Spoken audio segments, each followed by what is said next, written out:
지금 이 순간에도 신음하며 기다리던 모든 피조물은 우리 주의 자녀들이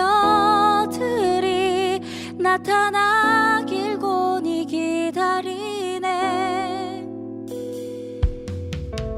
주가 우리에게 맡겨주신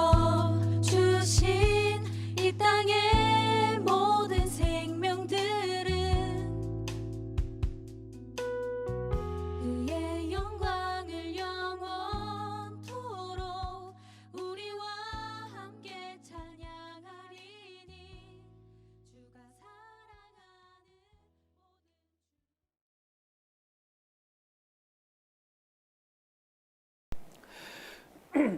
네, 그 말씀을 듣기 전에 한 가지 좀 여러분들께 그 당부의 말씀을 좀 드리자면은, 네, 그 신천지 신도들의 포교에 대해서 여러분들이 특별히 좀 경계를 해주시면 너무나도 감사를 드리겠습니다.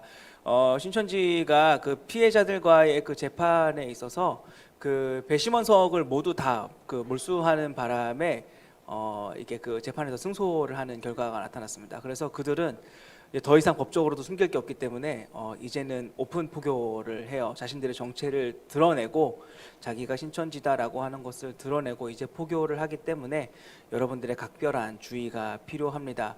하지만 아직까지는 복음방 단계까지는 자신들의 정체를 공개하지 않는 상태이기 때문에 센터에 들어가면서부터 자신들의 정체를 공개하거나 혹시 이거 신천지예요? 라고 물었을 때 그때 공개를 하는 상황이기 때문에 혹시라도 여러분들 주변에 최근 나에게 우연한 만남들이 좀 늘어난 것 같다, 우연히 나와 어떤 공통점을 가진 사람들이 좀 생겨나는 것 같다, 여러분들의 운명의 짝일 수도 있지만 여러분들을 노리고 접근한 신천지일 수도 있습니다.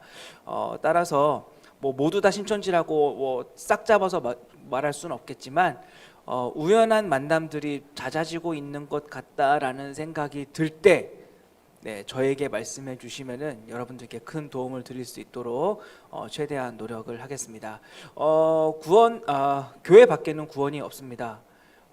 여러분들의 구원은 이 교회 안에서 이루어지도록 우리 하나님께서 예비해 두셨으니까 교회를 떠나가는 일이 없도록 여러분들께서 특별한 좀 이렇게 경계를 좀 부탁드리겠습니다.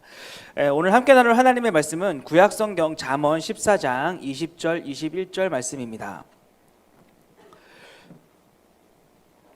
제가 가진 성경은 구약 926면에 있습니다.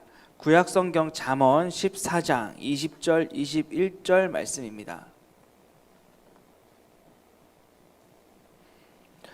구약성경 잠언 14장 20절 21절 말씀. 네, 우리 함께 한 목소리로 읽도록 하겠습니다. 시작. 가난한 자는 이웃에게도 미움을 받게 되나 부요한 자는 친구가 많으니라. 이웃을 업신여기는 자는 죄를 범하는 자요 빈곤한 자를 불쌍히 여기는 자는 복이 있는 자니라. 아멘. 네, 혹시라도 교회 밖에는 구원이 없다라고 하는 이 말이 너무 독선적으로 들린다면 저한테 개인톡을 주십시오. 요새는 이런 말 하나하나가 막 이렇게 논란이 되는 시대여가지고 너무 독선적인 거 아니냐라고 하면은 저에게 톡을 주십시오. 제가 다 말씀드리겠습니다. 왜 교회 밖에 구원이 없는지, 제가 어떤 뜻에서 한 건지 알아들을 사람들 다 알아듣잖아요, 그렇죠? 네. 혹시라도 막 너무 의문이 든다라고 하시는 분들은 저에게 연락해 주십시오. 제가 친절하게 답변해 드리겠습니다.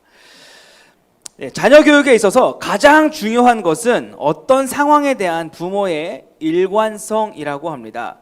만약 어떤 상황에 대해서 세운 기준이 있다라고 한다면 그 기준을 끝까지 지켜야 하고 또 반복을 해야 이 교육을 받는 자녀들도 혼란이 없다라는 거예요. 만약 같은 상황에서 언제는 막 야단을 치고 호통을 쳤는데 언제는 그냥 넘어간다면 자녀는 처음에는 이러면 안 되는가 보다 라고 했다가도 이래도 되는 건가 싶어서 혼란을 느끼게 된다는 겁니다. 언제나 일관성이 있으면 자녀가 이렇게 하는 거구나 라고 알게 되고 부모의 기준을 학습하게 된다는 것입니다. 그러나 정말 이 일관성이 있는 것이 과연 좋은 점만 있는 것일까 하는 생각이 들기도 합니다. 왜냐하면 그 언제 어디서나 일관성 있게 행동하는 사람을 보면 뭐 좋게 말해서 일관성이 있다라고 하는 거지, 나쁘게 말하면 그 사람은 융통성이 없는 것처럼 보이기도 하기 때문입니다. 고집이 있는 것처럼 보이기도 하고, 또는 용서가 없고 사랑이 없는 것처럼, 관대함이 없는 것처럼 보이기도 하기 때문입니다. 그것이 틀린 것이라면, 또는 수정사항이 있어 보이면 지금이라도 당장 그 기준을 고치거나 세워서 지켜나가는 것이 더 좋은 것이지, 일관성이 중요하기는 하지만 나의 그 일관성을 고집하는 모습이 어떤 때에는 나 중심적이 되는 것 같기도 하다라는 말입니다. 아이들을 야단쳐야 하는 상황이 발생을 했어요. 하지만 정말 아이들을 그렇게 야단을 치는 것만이 좋은 것이라고 말할 수 있을까요? 어느 때는 야단을 쳐야 하는 상황임에도 왜 그랬느냐고 야단을 치는 것보다도 어떤 때에는 지켜봐야 하는 때가 있고, 또는 왜 그렇게 했는지를 물어봐야 하는 때가 있다라는 겁니다. 일관적이고 또 원칙적이고 엄격하기만 한 것이 효과적이라고 말할 수 있겠습니까? 그보다 중요한 것은 바로 이 현재 아이의 상태에 따라서 맞춰줄 수 있는 보다 더 효과적이고 또 그런 지혜가 우리에겐 더 필요할 것이다라는 생각이 듭니다. 제가 뭐 어린이집이나 유치원에서 일해본 것은 아니지만, 아마도 어린이집이나 유치원에서 일하시는 분들이라면 한 번쯤은 이런 고민에 빠질 때가 있으셨을 것이라고 생각합니다. 처음 아이들을 향하여서는 그 일관성이라고는 하는데, 과연 그 처음에 했던 결정이 과연 옳은 것일까 하는 생각입니다. 그것이 우리 아이들과 맞지 않게 처음부터 너무 엄격했거나 나 중심적이라면, 교사 중심적이라면 결국 그 일관성은 나의 만족일 뿐, 교사의 만족일 뿐, 아이의 필요가 아닐 수도 있다는 생각, 아마 아이들을 상대하는 일을 하시는 분들, 그리고 앞으로 여러분들도 육아를 하게 되실 것이지만 이 육아를 할 때 한 번쯤은 이런 고민에 빠지게 되실 것입니다. 결국 그건 나에게 만족스러운 결과물이지, 아이가 나의 만족에 맞춰진 것이지, 결코 아이에게는 그 어떤 유익이 있을 수도 없는 것이죠. 다시 말하자면 우리가 일관성이 없는 것은 어떤 방법의 문제라기보다는 그 선택이 과연 최선인지, 또는 그 결과에 대한 확신이 분명하지 않기 때문이라는 겁니다. 따라서 이 일관성이 있다라고 하는 것은 참 중요한 부분이기도 하지만, 한계가 있는 인간에게는 한 번쯤은 다시 한번 생각해 볼 필요가 있는 것이라고 생각합니다. 불완전하기 때문이죠. 처음에 세운 그 가치가 절대적이지 않을 수 있기 때문입니다. 하나님이라면 모르겠지만 적어도 사람이라면 지식에도 한계가 있고, 다가올 그 결과에 대한 책임질 능력도 없는 것이 바로 우리 사람이기 때문에, 시행착오를 항상 염두에 두고 있는 사람으로서는 이 일관성이라고 하는 것이 물론 중요한 가치이긴 하지만, 일관성이 있다라고 하는 것이 중요한 가치이긴 하지만 절대적인 가치가 될 수는 없는 것입니다. 그러나 하나님의 경우는 어떨까요? 우리 하나님께 이 일관성은 어떨까요? 하나님은 무엇이 최선인지 아시고 결과를 책임질 수 있으신 분이시고, 그 계획을 사람의 반응에 따라서 바꾸는 분이 아니십니다. 무슨 말이냐면, 구원에 있어서 하나님께서 사람을 선행을 통해서 구원하기로 하셨다가 사람들이 점점 악해지니까, 그러니까 선행을 행할 수 있는 능력이 없어지니까 하나님이 그 마음이 약해지셔서, 사람들에겐 선행을 요구해서는 안 되겠다, 그래 이제는 믿으면 구원받게 해주자라고 해서 믿기만 하면 구원하기로 바꾸시고, 이제는 믿음으로 구원을 받으니까 사람들이 더 방탕해지는 거예요.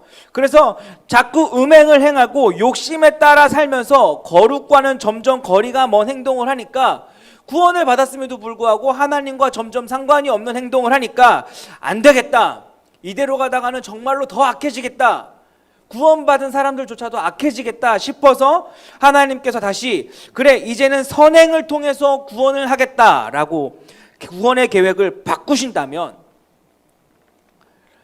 이처럼 인간의 행동과 반응에 따라서 우리 인간의 구원 계획을 바꾸시는 분이 하나님이시라면, 과연 우리는 이렇게 일관성이 없는 하나님을 신뢰할 수 있겠습니까? 하나님께서 자꾸 말을 바꾸시고 또 누군가에게는 이렇게 말씀하시고 다른 누군가에게는 저렇게 말씀하신다면, 과연 우리는 그런 하나님을 내 삶의 주인으로 고백할 수 있겠습니까? 아마 그렇다면 절대자라고 하는 하나님의 존재 자체부터 우리는 의심을 해봐야 할 것입니다. 혹시 여러분들은 이 신자와 제자의 차이를 알고 계십니까? 신자와 제자. 질문 한번 해볼까요? 여러분들은 신자입니까? 제자입니까? 이 두 말은 같은 말임에도 불구하고 우리 현대 기독교인들은 암묵적으로 차별을 두고 있습니다. 아마 제가 신자와 제자라고 말했을 때부터 여러분들 속에는 그 말에 대한 기준이 아마 세워졌을 거예요. 네, 이렇게 암묵적으로 차별을 두고 있다는 것이죠. 두 말이 같은 것임에도 불구하고 우리는 차별을 두고 있어요. 예수님을 구주로 믿으면, 그러니까 예수님이 나를 구원하셨다라고 하는 사실에 동의하면 그 사람을 향하여 우리는 저 사람은 신자구나 라고 말하지만, 삶의 모습이 따라주지 않으면 예수님이 내 삶의 주인인 것까지는 아닌 것 같다라고 하면 저 사람은 신자이지만 아직 제자는 아니구나 라고 구별한다라는 것이죠. 혹시 나이롱 신자라고 하는 말 들어보신 적 있으십니까? 나이롱 신자. 나이롱 환자는 아마 들어보셨을 거예요. 네, 나이롱 신자라고 하는 말 혹시 들어보셨습니까? 나 교회는 다니는데 나이롱 신자야. 교회는 그냥 나 나이롱으로 다녀. 그렇게 말을 하는, 나 나이롱 신자야 라고 하는 말의 의미는 예수님을 온전히 믿어야 하는데 그러지 못해서 적당히 믿고 있는, 그러니까 삶을 다해서 믿어야 하는데 모든 삶을 헌신해야 함에도 불구하고 하지 못하고 있는 그런 어떤 자신의 상태가 답답해서 하는 말이 절대로 아닙니다. 나 나이롱 신자야 라고 말할 때 그 말의 의미는, 예수 믿으면 천국 가는 거 나 알아. 그래, 천국 갈 정도까지만 믿으면 됐지. 내가 왜 더 손해보고 왜 내가 더 애를 쓰면서 교회를 다녀야 해? 나 더 손해보고 싶은 마음 없으니까, 제자로 살고 싶은 마음은 1도 없으니까 나 어떻게 하려고 하지 마. 나 그냥 구원받으면 됐으니까 나에게 다른 거 더 요구하지 마. 이 말이 바로 나 나이롱 신자야 라고 하는 말의 진짜 의미인 것입니다. 예수님을 믿고 세례를 받아서 신자가 되긴 했는데 아직 제자가 아니라고 말하고, 예수님이 누구냐고 말하면 구원자라고는 말은 하지만 아직 내 주님은 아니라고, 내 인생의 주인은 아니라고 고백하므로 우리는 자꾸 신자와 제자를 구분하고 신자의 모습에 머물려고 하는 그 모습을 보면 때로는 너무나 안타깝기도 하지만, 그 사람 때문에 내가 너무 지칠 때면 한편으로는 저 사람은 가짜네 라고 말하고 싶을 때가 있다라는 것입니다. 하지만 성경은 어떤가요? 성경은 신자와 제자를 구분하고 있습니까?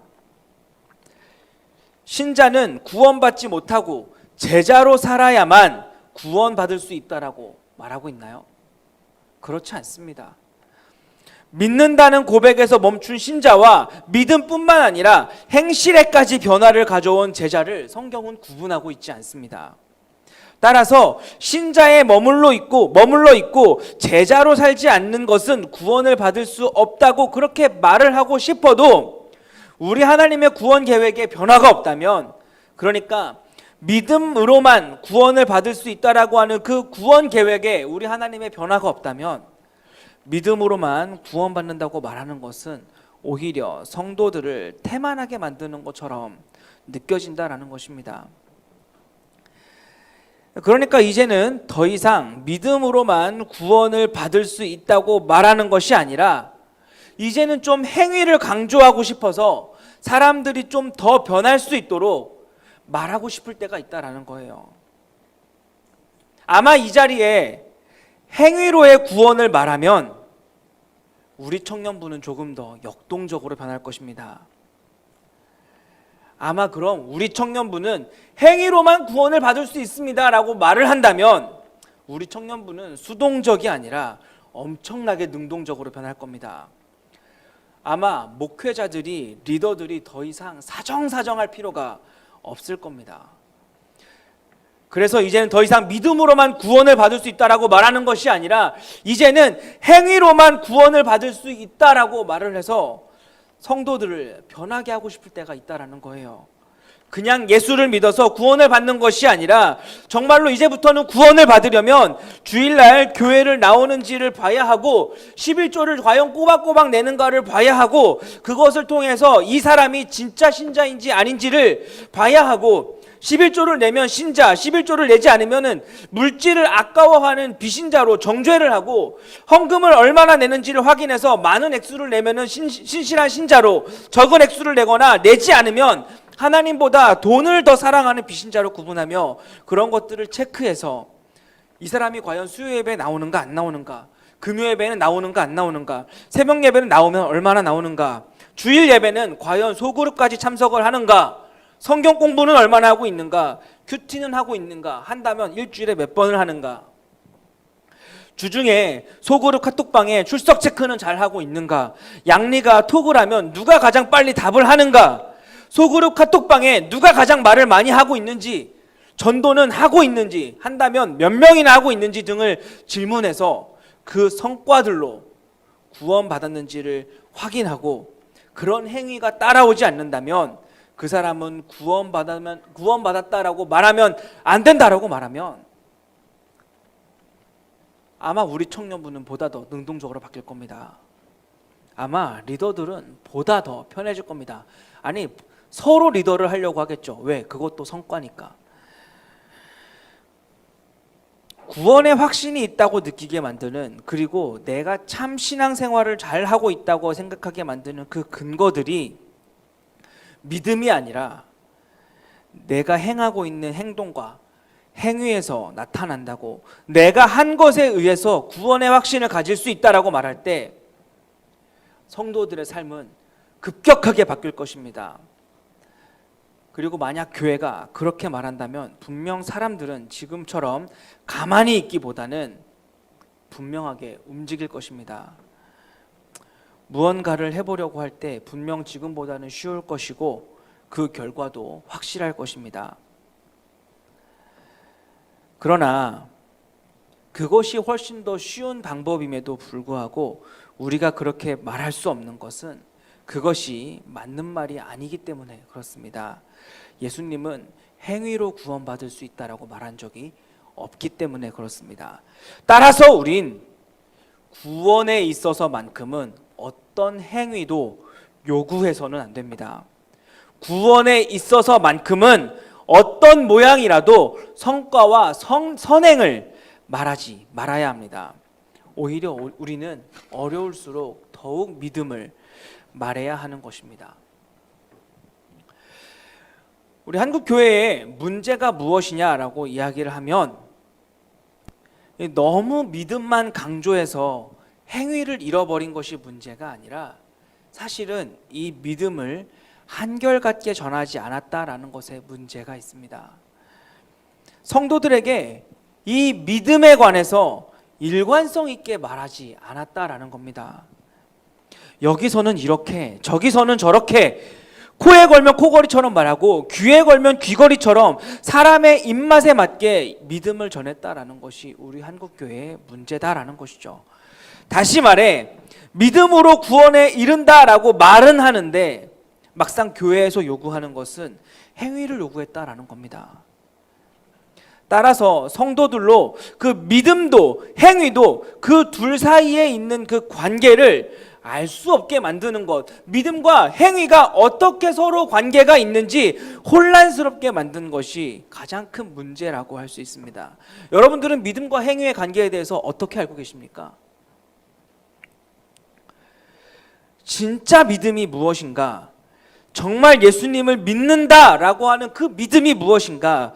예수님이 나를 위해서 십자가에 못 박혀 죽으셨고 부활하셨고 승천하셔서 하나님 나라의 주가 되셨다라고 하는 그 말이 무엇을 의미하는지 지속적으로 그리고 한결같은 내용으로 우리 안에 상기되지 않았기 때문에 오늘날 현대 기독교인들은 이 믿음과 행위의 관계에 대해서 서로 별개의 문제인 것처럼 생각하기 시작했다라는 말입니다. 무슨 말이냐면 믿으면 구원받는다라고는 가르치는데 믿음으로 무엇을 요구하느냐? 헌금을 요구하고 믿음으로 헌신을 요구하고 믿음으로 봉사를 요구하고 믿음으로 전도를 요구했다라는 말이에요. 믿음으로 행위를 요구했다라는 말입니다. 부자가 되고 싶다면 믿음으로 먼저 11조를 하라고, 성공하고 싶다면 믿음으로 먼저 봉사를 하라고, 그렇게 믿음을 말하는데 행위를 요구하니까 예수님이 나를 위해 죽으셨고 부활하셨고 승천하셔서 하나님의 나라의 주가 되셨다라고 하는 것을 믿는다라고 하는 것이 무엇인지, 그 믿음과 여기서 말하는 믿음이 무슨 관련이 있는지, 앞서 말한 믿음과 뒤에 말한 믿음은 서로 다른 것처럼, 서로 관계가 없는 것처럼 믿음이란 도무지 무엇인지 알 수 없게 되었다라는 말입니다. 오늘 본문의 의미는 이렇습니다.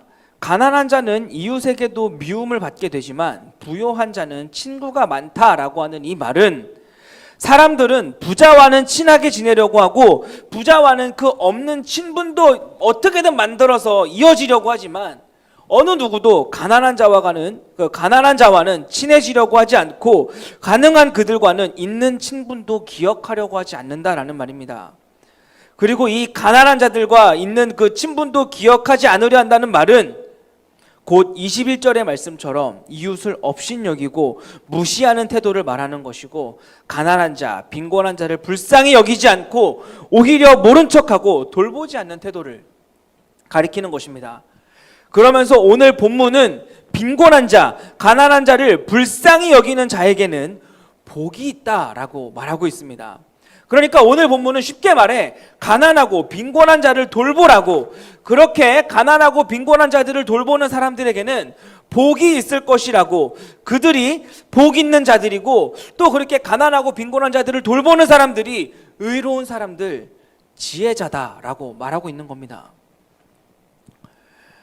지금까지 우리가 잠언을 살펴보면서 봐왔던 의인들, 지혜자들이라면 예수님을 믿고 하나님을 주인으로 모시는 사람들, 다시 말해 믿음을 가진 자들을 의인, 지혜자라고 말해왔는데, 오늘 본문은 갑자기 선행으로 그 주제가 바뀌어서 선행을 베푸는 자들, 가난한 사람들을 돌보고 빈곤한 사람들을 돌보는 사람들을 갑자기 의인들, 지혜자들이라고 말하고 있다라는 거예요. 그러니까 믿음에 대해서 헷갈리게 된 우리는 이 말씀을 듣고 어떻게 이해하고 어떻게 적용하느냐? 의인이 되려면 나는 의인이 되어야 하고 나는 지혜자가 되어야 하는데, 그 의인이 되기 위해서는, 지혜자가 되기 위해서는 가난한 사람들을 돌봐야 하는구나, 빈곤한 사람들을 돌봐야 하는구나. 그럼 어떻게 해야 가난한 사람들을 돌볼 수 있는가? 어떻게 해야 빈곤한 사람들을 돌볼 수 있는가? 내 주변에 가난한 사람은 누구인가? 빈곤한 사람은 누구인가? 내 주변에 가난하고 연약한 그 빈곤한 사람들은 누구인가 하면서 의인이 되기 위해서, 지혜자가 되기 위한 그 조건들을 찾는다라는 겁니다. 의인, 지혜자는 믿음으로 되는 것을 알면서도, 우린 지금까지 잠언을 통해서 의인과 지혜자는 믿음을 통해서 되는 것이라고 봐왔음에도 불구하고 이 믿음을 헷갈려 하기 때문에, 믿음으로 행위를 항상 요구받아 왔기 때문에 결국 우린 또 이런 말씀을 접하면 습관처럼 의인이 되기 위한 조건을 채우기 위해서 지혜자로 살아가기 위한 조건을 채우기 위해서 행위를 생각한다라는 말입니다. 이 믿음을 일관성 있게 배우지 못한 결과 우린 입으로는 믿음을 말하지만 오직 믿음으로만 구원을 받는다라고 말은 하지만 자꾸만 우리의 머릿속으로는 행위를 생각하고 있다라는 것이죠. 믿음과 행위는 별개의 것이 아님에도 불구하고 계속해서 우린 그 두 개를 구분하고 있다라는 말입니다. 수요 예배 참석하셨던 분들은 좀 다 아는 내용이겠지만 그리고 또 사실 작년에 우리 청년들과도 잠깐 나눠봤던 본문이기도 하지만 마태복음 25장 31절에서 46절을 보면 예수님께서 하나의 비유를 하십니다. 이 마지막 날에 임금이 사람을 왼편과 오른편으로 나누고 오른편에 있는 사람들에게는 영원한 생명을 주면서 그들에게 영원한 생명이 주어진 이유에 대해서 우리 예수님께서는 이렇게 말씀하셨어요. 우리 성경 한 구절 좀 같이 보도록 하겠습니다. 마태복음 25장 35절 36절입니다. 마태복음 25장 35절 36절 같이 읽어보겠습니다. 시작. 내가 줄일 때에 너희가 먹을 것을 주었고 목마를 때에 마시게 하였고 나그네 되었을 때에 영접하였고 헐벗었을 때에 옷을 입혔고 병들었을 때에 돌보았고 옥에 갇혔을 때에 와서 보았느니라. 그러자 이 영원한 생명을 얻은 이 오른편에 있던 사람들이 임금에게 물었어요. 우리 37절 39절도 같이 읽어보겠습니다. 37절 39절 시작. 이에 의인들이 대답하여 이르되 주여 우리가 어느 때에 주께서 줄이신 것을 보고 음식을 대접하였으며 목마르신 것을 보고 마시게 하였나이까. 어느 때에 나그네 되신 것을 보고 영접하였으며 헐벗으신 것을 보고 옷 입혔나이까. 어느 때에 병드신 것이나 옥에 갇히신 것을 보고 가서 배웠나이까 하리니. 임금님, 우린 임금님을 뵌 적이 없습니다. 이 말을 들은 임금은 지극히 작은 자 하나에게 한 것이 내게 한 것이라고 하였습니다. 그리고는 이 왼편에 선 사람들에게는 화를 내면서 그들에게는 영원한 사망을 선포했습니다. 영원한 사망을 얻은 왼편에 선 사람들은 임금의 결정을 인정할 수가 없었습니다. 그래서 임금에게 소리치면서 따지기를 왜 우리가 영원한 사망을 얻은 것이냐고, 우리가 뭘 잘못했느냐며 따지는 겁니다. 그러자 임금이 이렇게 대답합니다. 우리 42절 43절 같이 한번 읽어볼게요. 마태복음 25장 42, 43절입니다. 시작. 내가 줄일 때에 너희가 먹을 것을 주지 아니하였고 목마를 때에 마시게 하지 아니하였고 나그네 되었을 때에 영접하지 아니하였고 헐벗었을 때에 옷 입히지 아니하였고 병들었을 때와 옥에 갇혔을 때에 돌보지 아니하였느니라. 그러자 왼편에 있던 사람들이 소리쳤어요. 우리 44절도 같이 한번 좀 읽어보겠습니다. 시작. 그들도 대답하여 이르되 주여 우리가 어느 때에 주께서 줄이신 것이나 목마르신 것이나 나그네 되신 것이나 헐벗으신 것이나 병드신 것이나 옥에 갇히신 것을 보고 공양하지 아니하더이까. 우리가 언제 그랬느냐고.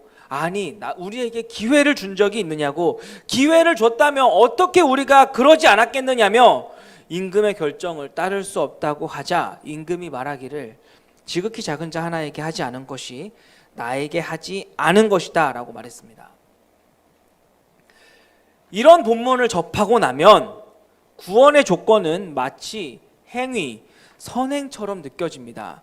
마치 선행을 해야 구원을 받을 수 있는 것처럼, 행위로 구원을 받을 수 있는 것처럼 느껴진다라는 것이죠. 구원은 믿음으로 얻는 것인데, 믿음이 아니고선 하나님을 기쁘시게 할 수 없는 것인데, 우린 은혜에 의하여서 믿음으로 말미암아 얻은 것이 구원인데, 이 믿음과 행위의 관계를 오해하고 있기 때문에, 이 믿음에 대해서 일관성 있게 배우지 않았기 때문에 믿음을 알기는 하지만 이 믿음을 단순히 동의하는 것 정도로, 믿음을 단순히 부정하지 않으면 되는 것 정도로만 생각하고 살아왔기 때문에 자꾸만 우리의 삶에는 그 어떤 변화조차도 일으키지 못하고, 그래서 이 신자와 제자를 구분하게 된다는 겁니다. 믿으면 신자, 거기에 행위까지 더해지면 제자라고 우리는 계속해서 구분하게 된다는 거예요. 자꾸만 이렇게 믿음과 행위를, 선행을 구분하려 한다라는 겁니다. 그리고 선행을 요구하는 것 같은 성경을 접하면 괜히 우리는 불편해지고 갸우뚱하게 된다라는 거예요. 혹시 여러분들은 이 믿음의 내용이 있다라고 하는 말에 대해서 들어본 적이 있으십니까? 믿음의 내용이 있다. 저와 같이 복음학교를 하셨던 분들은 다 기억하셔야 하는 부분인데 혹시 아직까지도 기억하고 있는지 모르겠습니다. 혹시 여러분 그 성경이 말하는 믿음에는 세 가지 내용이 있습니다. 우리 자막 보면서 같이 한번 따라해 볼까요? 자, 같이 따라해 보겠습니다. 시작. 첫째는 지식, 둘째는 동의, 셋째는 신뢰. 자, 우리 손가락을 접어가면서 한번 해보겠습니다. 자, 시작. 첫째는 지식, 둘째는 동의, 셋째는 신뢰.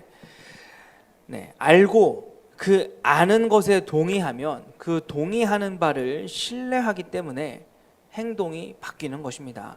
이것이 성경이 말하는 믿음의 내용이고 이것을 성경은 믿음이라고 합니다. 그러니까 내가 예수님을 믿는다라고 하면 하나님께서 예수님을 통해 하신 일들을 알고 그 사실에 동의하기 때문에, 그 아는 사실에 동의하기 때문에 이제는 내 사는 방식을 바꾸는 겁니다.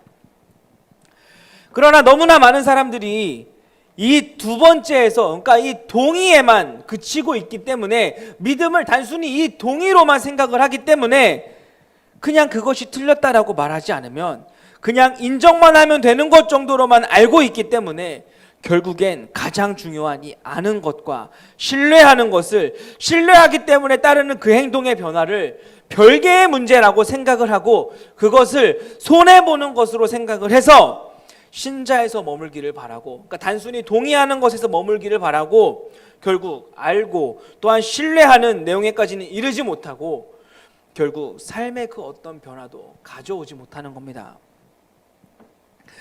오늘 잠언 본문은 가난하고 빈곤에 처한 사람들을 도우면 복을 받는다라고 말하지 않습니다.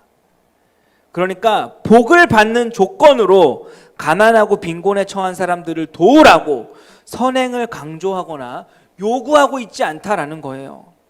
오늘 본문은 그러니까 이미 복을 받고 있는 자들은 가난하고 빈곤에 처한 사람들을 돕는 사람들이라고 말하고 있습니다. 이미 복을 받고 있는 사람들의 삶의 모습을 말하고 있다라는 거예요. 이미 복을 받고 있는 사람들의 삶의 모습을 강조하고 있다라는 겁니다. 이미 복을 받고 있는 사람들의 삶의 모습을 이렇게 이미 복을 받고 있는 사람들의 모습을 강조하고 있는, 말이 왜 꼬였죠? 네. 이미 그 복을 받고 있는 사람들의 그 삶의 모습을 설명하고 있는 겁니다. 여기서 이미 복을 받았다라고 하는 그 말은 부자들을 가리키는 말이 아니라서 그들이 이미 물질적으로 풍요롭고 형편이 넉넉해서 가난한 자들에게 나눠줘도 아깝지 않고 빈곤한 자들에게 베풀어도 충분히 남는 사람들을 말하고 있는 것이 아닙니다. 만약 그런 사람들을 가리키고 있는 것이라면 오늘 이 말씀은 가난해서 도울 수 없는 사람들, 장애가 있어서 혼자서는 일상적인 생활에 불편함이 따르는 사람들은 철저히 소외가 되기 때문입니다. 우리가 앞서 함께 다룬 마태복음 25장의 말씀 또한 줄이고 목마른 자들, 거처가 없는 자들, 헐벗은 자들, 병든 자들, 옥에 갇힌 자들을 돌보면 구원을 받을 것이다 라고 말하지 않습니다. 그러니까 구원을 받는 조건으로 목마르고 줄이고 거처가 없고 헐벗고 병들고 옥에 갇힌 사람들을 돌보라고 그 어떤 선행을 강조하거나 요구하는 말씀이 아니라는 말입니다. 만약에 이 말씀이 구원을 받기 위해서 선행을 강조하는 말씀이라면 도대체 얼마나 더 해야 하는지 너무나 막연하고, 또한 이 말씀 역시 가난해서 나눌 수 없는 사람들, 장애가 있어서 혼자서는 일상적인 삶에 불편함이 따르는 사람들은 철저히 소외가 되기 때문입니다. 이 두 말씀, 잠언 14장의 말씀과 마태복음 25장의 말씀은 복을 받는 조건, 구원을 받는 조건에 대해서 하는 말씀이 아니라 믿음에 대해서, 믿음으로 사는 사람들의 그 삶에 대해서 다시 말해 세상 사람들과는 다른 삶을 살기로, 다른 것에 가치를 두기로 결심한 사람들의 삶의 모습을 묘사하고 있는 겁니다. 무슨 말이냐면 믿음이란 알고 동의하는 것에 맞춰서 신뢰하는 것, 그러니까 내가 알고 동의하는 것으로 끝내는 것이 아니라 거기에 내 삶의 방향을 맞추는 것, 내 삶의 방식을 맞추는 것, 내 목적이 바뀌어지는 것이라는 말입니다. 이 세상은 하나님이 창조하신 하나님의 것인데 처음부터 하나님의 것이었고 단 한순간도 하나님의 것이 아닌 적이 없었는데 나는 그 사실을 알지 못한 죄인으로 태어났고 여전히 알지 못한 채로 죽어야 하는 죄인이었으며 내 평생에 어떤 방법으로도 하나님을 알 길이 없었는데 따라서 죽음이라고 하는 이 터널에서 탈출구 없이 그저 빨리 가는 것이 답인 줄로만 알고 살았는데 예수님께서 그런 나를 위해서 이 땅에 오셨고 십자가에 달려 죽으셨고 그 죽으심이 나의 죄, 하나님과 상관이 없는 존재라고 하는 그 죄를, 죽어야 한다라고 하는 그 죄를 대신해서 죽으셨고 다시 살아나셨고 하늘로 올라가셔서 하나님의 우편에 앉으셔서 하나님 나라의 왕, 주권자, 주인이 되셨다라고 하는 그 사실을 알고 또 그 예수님이 그때부터 지금까지도 여전히 하나님 나라의 왕, 이 세상의 왕이시라고 하는 그 사실에 동의한다면, 그리고 다시 오실 것이고 반드시 심판이 있을 것이라고 하는 그 사실에 동의한다면, 그리고 그 사실을 신뢰한다면 내가 사는 법은 바뀔 수밖에 없는 것입니다.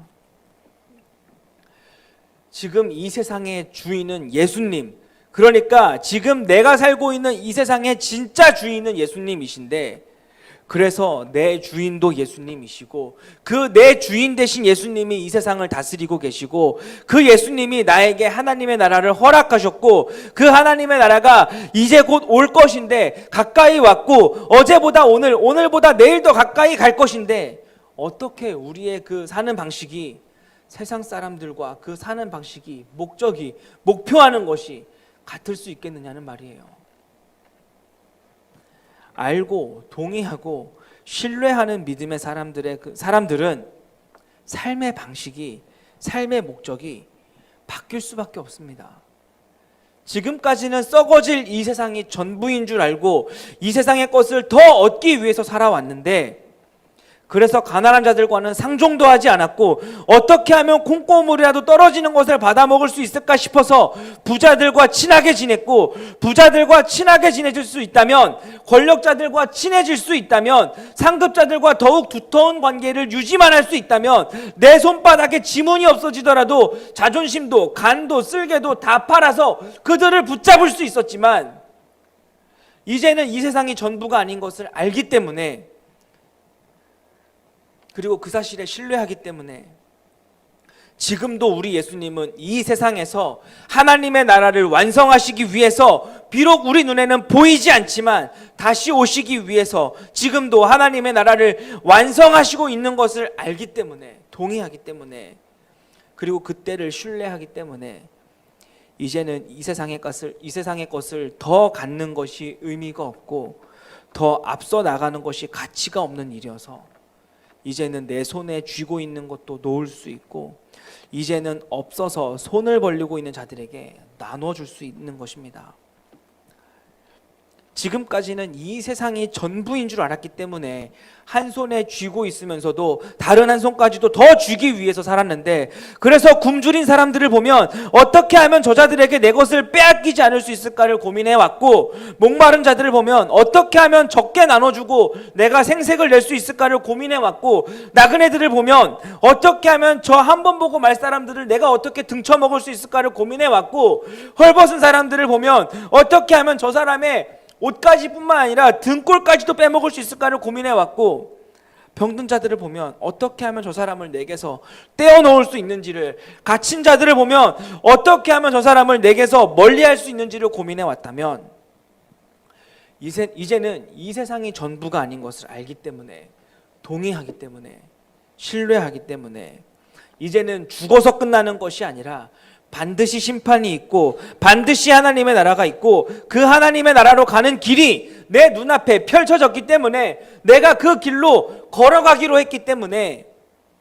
이제는 그들을 향해서 내 먹을 것을 나눠줄 수 있는 것이고 내게 없으면 꿔서라도 베풀 수 있는 것이고 내가 뒤처지더라도 그들을 밀어줄 수 있고 세워줄 수 있는 겁니다.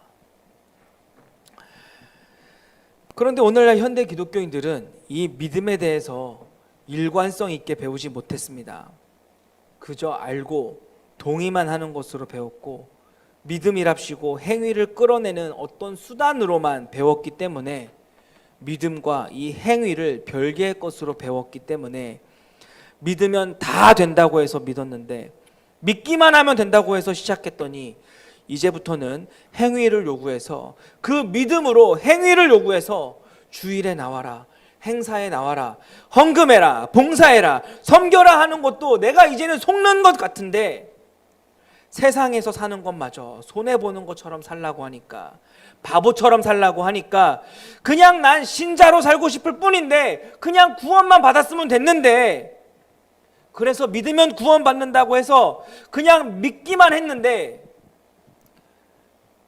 자꾸만 뭘 요구하는 것 같다라는 거예요. 그래서 하는 말이 난 구원 받았으면 됐으니까 제자는 너나 하라고, 더 큰 상급은 필요 없다고 너나 받으라고 하면서 삶의 변화를 거부하고 있다라는 겁니다. 사랑하는 미커 여러분, 믿음은 단순히 동의하는 것, 아니 성경의 내용을 부정하지 않는 것으로 우리는 믿음을 말해서는 안 되는 겁니다. 믿음은 첫째 뭐라고요? 지식, 둘째 동의, 셋째 네 맞습니다. 믿음은 첫째 알고, 둘째 그 아는 것에 동의하고, 셋째 그 동의하는 바에 따라서 사는 것입니다.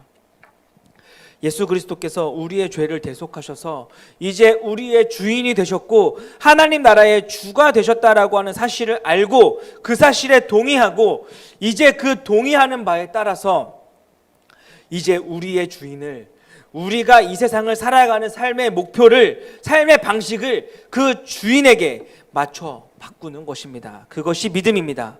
이전까지의 내 삶은 내가 주인이어서 이 세상이 전부였기 때문에 더 모으고 더 이루고 더 누리고 더 세우는 것이 내가 이 세상을 사는 목표, 목적, 방식이었다면 이제는 내 주인이 내가 아니라 예수님이라서 내게 없어도 나눌 수 있고 내가 불편해도 베풀 수 있는 이유는, 내가 뒤처지더라도 이웃을 밀어주고 앞장 세울 수 있는 것은 그 하나님의 나라가 내게 보장되어 있기 때문에, 그 사실에 동의하기 때문에 이제는 그렇게 내 삶의 방법을, 방식을 바꿀 수 있는 것입니다.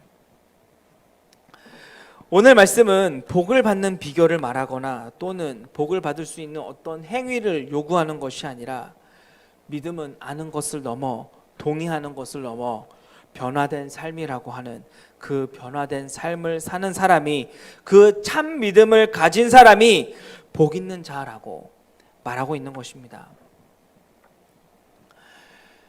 하지만 이 세상은 자꾸만 우리의 이 믿음을 변질시키려고 할 것입니다.